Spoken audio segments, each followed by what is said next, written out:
Olá, buscadores de energia, estamos de volta. Eu, Eduardo Morato, meu colega, amigo de trabalho, Júlio Vasques. Olá. Tudo bem? Nós estávamos falando num vídeo anterior sobre hierarquias, DNA, árvore genealógica, e surgiu uma conversa sobre contratos. Você sabe o que é contrato? Contrato é aquilo que quando você casa, você vai lá no cartório e assina. Fiz um contrato. Este contrato é um contrato físico, concorda? Tá lá no cartório. Aceitei. Energético é um contrato também? Espiritual é um contrato? Também. E é um aceitei elevado ao quadrado ainda. Isso. Contrato não é só o que está no cartório. O do cartório é um pouquinho pior porque eu assinei perante um juiz. Na igreja, perante um templo, Deus, tudo mais. O amor da minha vida, que até que a morte nos separe. E aí passa 1 ano, 5 anos, 10 anos, a gente se separa. E aquilo que ficou? E aquele contrato foi quebrado? Não, tá lá. Aquela cerimônia. Aí eu ouço assim dos meus clientes. Nossa, me separei, depois eu tive 2, 3 relacionamentos iguais. Eu atraio a mesma coisa. Claro, você não rompeu o contrato. Dentro da tua sincronicidade de energia, você está atraindo o quê? A mesma coisa? Não, mas eu já busquei ajuda, eu fiz terapia e descobri que eu não quero mais isso para a minha vida. Você não quer. Teu inconsciente não entende. E a tua energia está ligada a esses contratos. Júlio, um contrato, a gente fala de casamento, mas ele pode ser, por exemplo, uma jura de amor que eu fiz. Um contrato pode ser um momento de raiva. Eu falei, nossa, que ódio dessa pessoa, quero que Deus acabe com essa pessoa. Naquele momento de emoção, de raiva, é um contrato? É um contrato. Fala um pouco sobre isso. Principalmente as emoções, né? Conectam muito, por isso que nós temos que tomar cuidado com o que nós falamos no pico de emoção positiva ou a raiva também, né? Porque a pessoa chega e fala, nossa, eu desejo, no momento de raiva, eu desejo que aquela pessoa, né? Você já criou um vínculo negativo. E aí você cria uma ligação com ela. Mesmo que seja de raiva, mas é uma ligação. Liga. Ou então, eu juro que nunca mais... Você já... Olha como é sério. Eu desejo. Eu desejo, eu juro. Eu odeio. Nunca mais. Eu juro. Nunca mais eu quero passar por isso. Aí Deus tá mandando uma pessoa legal, bacana, mas a forma de você conhecer essa pessoa, teoricamente, ela vai ser parecida com a da outra. Vai ter que ter um encantamento, vai ter que ter uma paquera. Só que o nunca mais não permite isso. E aí você não entende porque nada mais acontece na sua vida. E nós estávamos conversando no café da manhã hoje, a questão da prosperidade. Prosperidade. Fala um pouco sobre isso. A prosperidade também, não vou falar assim, né? Num ponto que as pessoas podem até enxergar a energia do dinheiro de uma forma boa, mas começa a falar, não, isso daqui você é caro. Começa a jogar algumas palavras assim. Então, cria uma... Ou não sou merecedor disso. Ou, nossa, que carro lindo, mas nunca na vida eu vou ter um dele. Nunca. Não vai ter mesmo. Você já jogou pro universo, e o universo falou assim, viu? Ele falou que nunca mais. Então, você tira isso do plano dele. É isso. Ou também aquela questão, se eu conseguir determinado dinheiro, eu vou ajudar determinadas pessoas. Essa é boa. Essa foi a que marcou. Essa é a máxima. Essa é a máxima. Demais. Aí a pessoa fala assim, se eu ganhar na Mega Sena, ou se eu tiver uma grana, ou se aquela herança vier para mim, eu vou dividir com fulano, beltrano, com neto, sobrinho. O que você não sabe, que essas pessoas que você jogou, que você vai auxiliar por universo, elas não são merecedoras karmicamente, elas têm que passar por processos kármicos. Aí o homem lá em cima fala assim, então infelizmente eu não vou poder te ajudar, esse dinheiro não vai entrar para você, porque você já está linkando com pessoas que neste momento não podem receber essa ajuda. E aí você trava a sua vida. A sua vida e a sua prosperidade. Em todas as áreas. Justamente a parte da árvore genealógica, ela trabalha essas questões também. Porque são palavras de juras, são padrões até familiares também. Aham. Às vezes você enxerga, por exemplo, o meu avô, ele tinha empresa, passava a ajudar as pessoas, legal. Prosperou, chegou um determinado tempo que caiu. Não, mas agora eu vou levantar a empresa do meu parente e vou fazer o mesmo caminho, porque ele me ensinou dessa forma, então eu vou ajudar as pessoas. Só que o primeiro de tudo é o quê? Você precisa se ajudar. Isso. Então tem que quebrar os padrões de jura, pode ser positivo e negativo. Vai depender, lógico, livre-arbítrio de cada pessoa. Só que até mesmo a forma de você querer ajudar as pessoas, você vai tocar em karma, você que vai ser prejudicado. Então, é muito delicado o assunto em si. Me fez lembrar uma cliente, muitos anos atrás, uma senhora já de seus 76, 77 anos, onde ela falou assim: nossa, Eduardo, eu faço de tudo, sou uma pessoa boa. Eu vivi para o meu marido intensamente, era viúva já há algum tempo, eu vivi para os meus filhos, fiz o meu melhor, vou na missa todo domingo, eu sou uma pessoa boa. Por que essas coisas acontecem comigo? Falei, que coisas? Né? Não, eu tenho a tendência as pessoas me passarem para trás.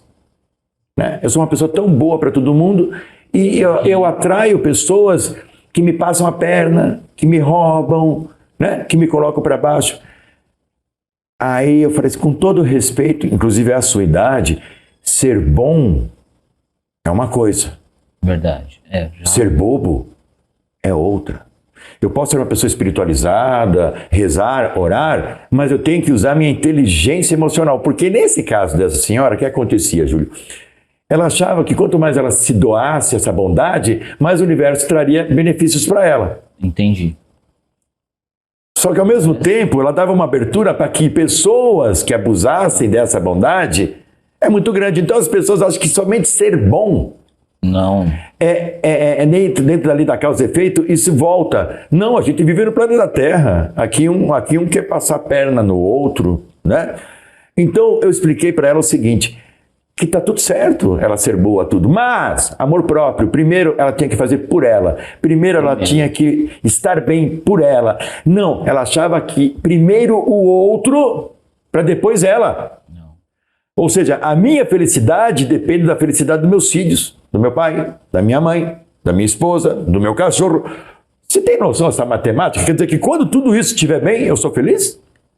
O que acontece é a pessoa por dentro, ela está totalmente machucada, só que ela tenta se preencher da felicidade externa. Então ela não percebe que isso é uma muleta. É uma muleta. Eu fazer o bem para os outros, isso refrigera a minha alma. E às vezes tem muita questão de pessoas que fazem isso justamente por quê? Para tentar cobrir um vazio que ela carrega. Uma culpa. É uma culpa tão intensa, fala, não, para que eu consiga me sentir bem, eu preciso fazer o próximo bem. E ali ela não vai se sentir bem, porque ela não se perdoa, ela não trabalha o primeiro, o eu. E como é que se trabalha isso? Bom, através dessa questão da mandala, por exemplo. Tá. Vou colocar o sagrado feminino, trabalhar o público feminino. Tá. Serpente dourada, que é a mandala ligada a essa energia, eu trabalho muito essa questão, principalmente o amor próprio. Então, a pessoa passou por diversas feridas que causou esse vazio. Então, ela vai conseguir irradiar a energia necessária do amor próprio, do alto valor, autoconhecimento, porque tudo isso daí vai caminhando junto também. Entendi. E ali ela vai começar a enxergar que eu preciso sim ter a decisão de cuidar do meu eu, para depois sim levar o bem. Como é que eu vou conseguir levar o bem para as pessoas, sendo que eu não consigo caminhar, né? Então não basta só fazer uma mandala para resolver isso, se você também não fizer uma PNL e trazer essa consciência para a pessoa. Isso. Porque daí a pessoa ela fica presa a você. Se eu tiver problema, eu peço para o Júlio rezar para mim, eu peço para o Eduardo rezar. Não. Nós fazemos uma programação onde ali você passa algumas orações, alguns dizeres, isso, e você orienta e mostra para ela o que ela precisa mudar. Porque, pessoal, é muito fácil colocar na mão de Deus. É muito fácil, você percebe que as pessoas terceirizam até suas crenças. Eu vou lá no centro espírita porque o Pai de Santo ele vai rezar para mim, eu vou lá, o padre ele vai orar por mim, eu liguei lá para o meu amigo, para o meu astrólogo, ele vai colocar lá no gráfico de proteção. E a tua parte? E você? Você faz o quê? E aí você não entende que a palavra tem poder, a intenção Total. tem poder, né? E diz, segundo a Bíblia, né? E Deus falou, faça-se a luz, e a luz se fez. E muita gente acha que, nossa, através da luz fez a vida. Através do verbo. E Deus falou. Só que para Deus falar, ele teve uma intenção. Então você tem que tomar muito cuidado com essa coisa de matar 2, 3 leões por dia. Para que matar leão, crenças cara? limitantes, tudo. Né? Coloquei na mão de Deus. Responsabilidade? Zero. Zero, não. Não existe isso. Nós temos que dar o nosso passo. Até essa questão, por exemplo, de você trabalhar, vou fazer o atendimento e o meu fundamento é não manter a pessoa dependente. Porque eu acredito no poder pessoal da pessoa. E é isso que eu busco desenvolver nela. Ela ter a consciência de que ela tem a capacidade de fazer o que ela quer de bom, aí vai o livre-arbítrio também de cada um, mas ela tem a capacidade de levar o bem, de fazer o bem por ela e co-criar o que ela quer também. Que isso é importante. Não ficar dependente. Se ela quer, de repente, através de um atendimento, né, liberar um acesso para um projeto ou um autocuidado, tudo bem. Mas não com o pensamento de eu preciso ir para fazer aquele trabalho, porque só assim vai funcionar. Né? Não, é errado isso. Até cria as conexões negativas também. E certo. Aí não flui. Ou cria dependências, né? A dependência. Agora, o Júlio falou uma palavra que poucas pessoas usam, e quando vocês entenderem a profundidade do significado dessas palavras, você muda de vida, hein? Cocriar. Quando você cocria uma nova realidade, você tem o poder de você criar uma nova realidade. Não. Sabe a síndrome de aquele filme lá de Gabriela? Eu nasci assim, eu vivi assim, vou morrer assim? Não, o cocriar você... Não. Você quer? Porque eu sou virginiano, porque eu sou de Capricórnio, porque meu pai... Cara, quantas vezes eu atendo pessoas de 30, 40, 50 anos? Porque quando eu era pequeno, meu pai me deu uma surra e por isso que eu sou assim. Oi? Como assim? Porra! Então, você não fez nada para mudar. Né? E aí você não entende que teu pai também foi filho de alguém, né, do teu avô, e aí é muito fácil você... Não estou falando que isso não tenha criado um trauma, mas eu não posso simplesmente me fixar naquilo e travar minha vida. Concorda, Júlio? Concordo, lógico. E aí eu tenho que buscar ajuda para quebrar isso. Se eu tento fazer uma terapia, se eu tento fazer uma vivência, uma hipnose, uma regressão, e mesmo assim eu percebo que ainda isso está me atingindo, aonde que a mandala do Júlio pode me ajudar? Ela vai desbloquear realmente as crenças limitantes.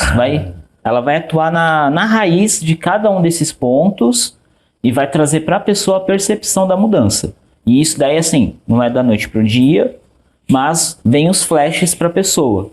Então, vai mudando a mentalidade. Atua no campo mental e desintegra como se fosse assim, a mente está completamente suja, é uma água que vem limpando, que são justamente essas toxinas negativas, né? Muito bem. Vem desintegrando e a pessoa tem os flashes. Vem livre-arbítrio? Tem.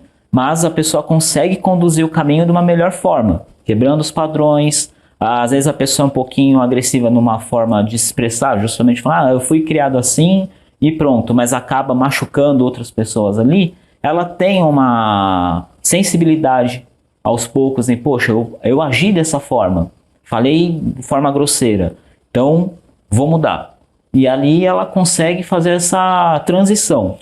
Porque eu vejo às vezes pessoas falam assim, puxa, às vezes eu trato meu filho de uma forma muito áspera, e eu me culpo, mas eu não consigo ser diferente, mas eu tenho amorosidade, eu me preocupo, mas pode ser kármico, pode ser alguma história passada, ou pode ser uma reprogramação que eu tenho que fazer, e a mandala ela me ajuda a quebrar isso. Eu estou perguntando que já teve cliente que eu passei para você, que criou esse laço de afetividade, porque antes tinha uma certa aversão e não sabia nem o porquê.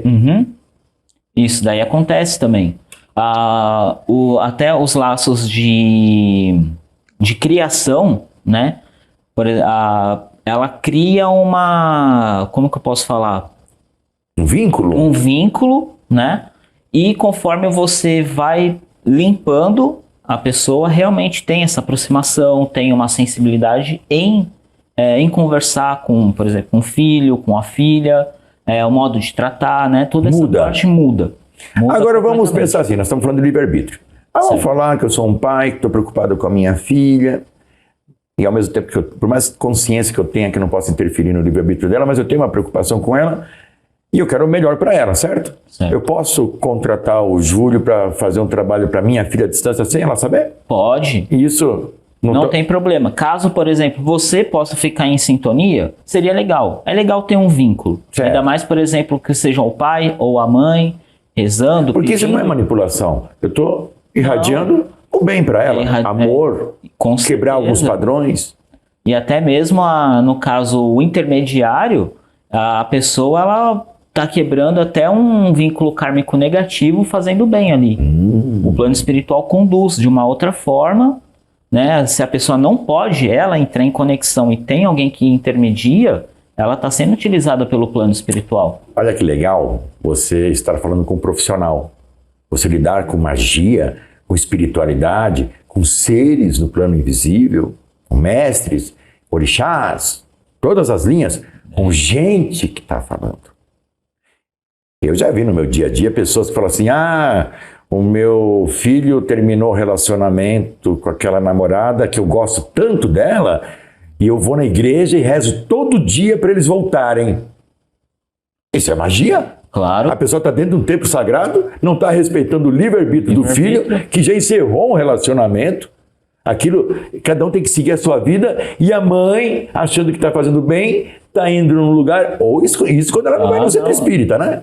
Nossa, não, e ainda a oração de uma mãe tem muito poder. Aí você pensa que está ajudando e você está atrapalhando. Aí não sabe porque, no caso, o moço não consegue seguir um bom caminho. Atrai outras pessoas que não vão fazer ele feliz. Sim. E aí a pessoa começa a ficar desgostosa do amor e não sabe o porquê. Pouco mais a fundo. E aí essa mãe, naquele desespero, naquele sofrimento, porque ela já teve esse sofrimento com o marido. Com o marido. E aí ela não quer que o filho passe a mesma coisa naquele sofrimento, pedindo algo que talvez seja um contrato dela e não do filho. Sim. Pedindo algo que o filho tem uma outra pessoa para conhecer. E ela faz isso, e no sofrimento dela, espiritualmente, que tipo de seres que ela atrai para ela? Nossa, totalmente negativos. No plano invisível, sofredores? Sofredores. Que vão abraçar ela e falar assim, eu te entendo, eu já passei, nós vamos te ajudar. Tuft. Alimentando essa energia. Olha como é perigoso o que... Eu estava até comentando, né? Que antigamente tinha aquelas revistinhas, gibis, né? Que as molecadas, minhas irmãs, compravam. E lá na revistinha estava assim, coloque o nome do seu namorado ou do pretendente no papel em branco, coloque uma maçã, mel. Eu falei, isso é magia, cara. Pura magia. E aí imagina a gama de pessoa que não fez aquilo com intenção, uma pessoa que nem estava afim, não estava nem aí dela. É muito sério, né, Ju? O karma, a energia que cria negativa... É muito sério. É muito sério. Porque, na verdade, você não prende o espírito da pessoa. Fica atormentando a mente da pessoa, mas o espírito é leve, o espírito é livre. Aí, infelizmente, também tem os casos, né, que a pessoa faz isso... consegue ficar com a pessoa, mas a pessoa não contribui para um relacionamento saudável. Sim. E aí a pessoa fala, poxa, mas eu fiz, mas eu tentei. O meu parceiro, minha parceira não me faz feliz. E não entende o porquê que está acontecendo isso. Muito bem. Então nós vamos dar uma pausa e nós vamos no próximo bloco falar sobre afetos e relacionamentos. Tá? Vocês vão entender por que algumas histórias se repetem. Por que eu atraio determinadas situações. Por que eu tenho a necessidade de ficar naquele relacionamento, mesmo sabendo que ele não me contribui em nada? E aí, será que é ego? Será que é orgulho? Será que é magia? Será que é manipulação? Será que é karma? Pode ser tanta coisa. E aí, vamos ser assertivos, buscar tudo isso. Falou, buscadores! Até já!